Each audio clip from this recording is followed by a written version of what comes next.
Let's have a ball. Silakan masuk.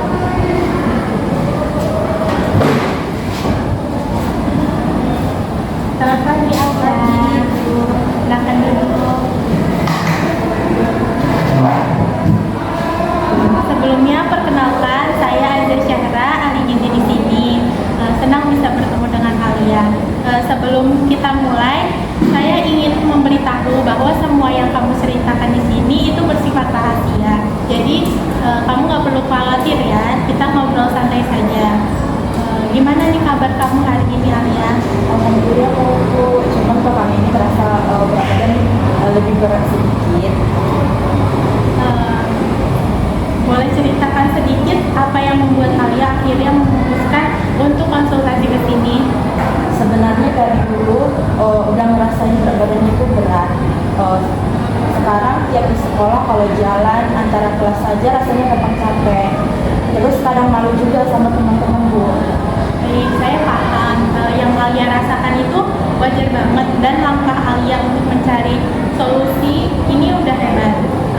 Di sini kita akan cari cara yang cocok supaya Alia bisa merasa lebih sehat dan lebih percaya diri. Makasih, Bu, tapi saya masih bingung banget harus mulai dari mana. Tenang saja, kita bahas pelan-pelan ya. Saya sekarang mau tanya dulu nih, bagaimana aktivitas fisik Alia sehari-hari? Apakah suka berolahraga? Pagi sampai sore saya sekolah, Bu, itu pun lebih banyak di kelas. Kadang ada jalan kaki sedikit ke kantin ataupun upacara, tapi ya gitu aja.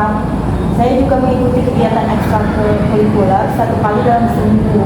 Pulang sekolah biasanya langsung istirahat, main HP, nonton film, dan saya jarang banget olahraga, Bu.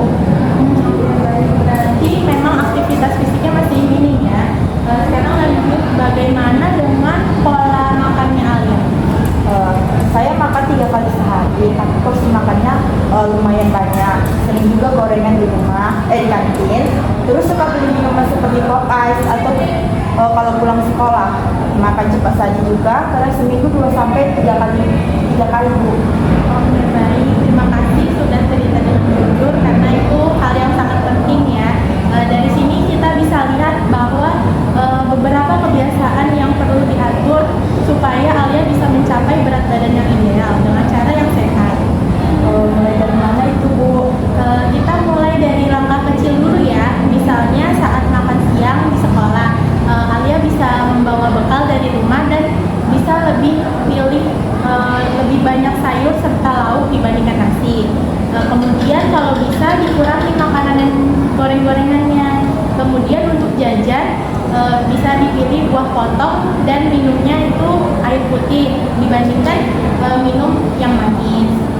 Berarti minum pop ice-nya stop total ya, Bu? Nggak harus langsung stop ke Alia, jadi kita kurangi dulu frekuensinya.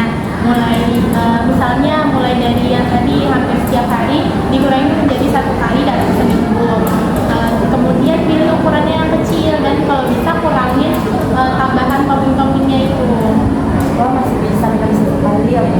Iya, harus tetap enjoy supaya perubahan ini bisa menjadi kebiasaan jangka panjang. Selain itu, karena aktivitas fisik Alia di sekolah itu kebanyakan duduk, jadi kita coba bisa tambah aktivitas fisik ringan ya. Misalnya Alia bisa jalan 15-30 menit setelah pulang sekolah. Kalau cuma jalan kaki bisa nggak ya, Bu? Soalnya masih belum kuat untuk olahraga yang berat. Tentu bisa banget. Jalan kaki santai itu bagus untuk permulaan. Nanti kalau badan udah lebih fit, kita tambah aktivitas yang lain pelan-pelan. Oke, Bu, mulai dari ngatur makan, kurangi jajan manis, dan tambah gerak ya, Bu? Iya, betul sekali Alia. Fokus Alia sekarang adalah memperbaiki pola hidup sedikit demi sedikit, bukan mengejar hasil yang instan. Yang penting tetap konsisten. Baik, Bu, saya lebih semangat sekarang. Ya, jadi supaya lebih gampang, saya sudah siapkan leaflet sederhana untuk Alia. Di dalamnya ini ada penjelasan singkat tentang obesitas, tips makan sehat, dan juga contoh menu sehari seperti yang tadi kita bahas.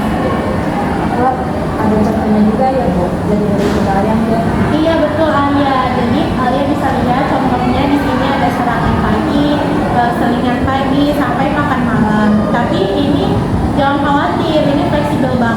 Kalau misalnya mau disesuaikan dengan menu makanan di rumah lainnya,